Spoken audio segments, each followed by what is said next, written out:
তুমি যদি একজন প্রিমিয়ার লিগ ফ্যান হও, মানে প্রিমিয়ার লিগের কোনো একটা টিমের ফ্যান নিতেছো, ঠিক আছে, তোমার জীবনে একটা জিনিসের কোনোদিনও কমতি হবে না, তা হলো রসকস, ঠিক আছে।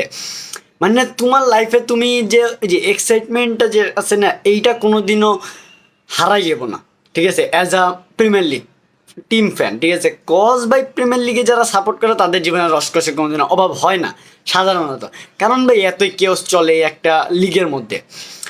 তো মাত্র দেখলাম, আমি বেশ কয়েকক্ষণ আগেই এটা পোস্ট করা হয়েছে, বাট আমি মাত্র দেখলাম যে চেলসির কোচকে স্যাক করে দেওয়া হয়েছে, ঠিক আছে।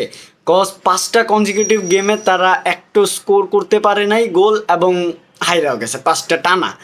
So this is over for Liam Rosenior, ঠিক আছে। সো লেটস সি একই সিজনের থার্ড কোচ কে হইতে যাচ্ছে চেলসির, and who is gonna take the বউ।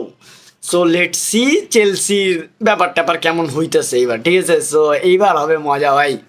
আর ভাই প্রিমিয়ার লিগের কেওস তো তোমরা জানো। So let C till the end কারা জিততেছে প্রিমিয়ার লিগ, আর্সেনাল নাকি ম্যানচেস্টার সিটি? ভাই কমেন্টে বলো, কমেন্টে বলো। আল্লাহ হাফেজ।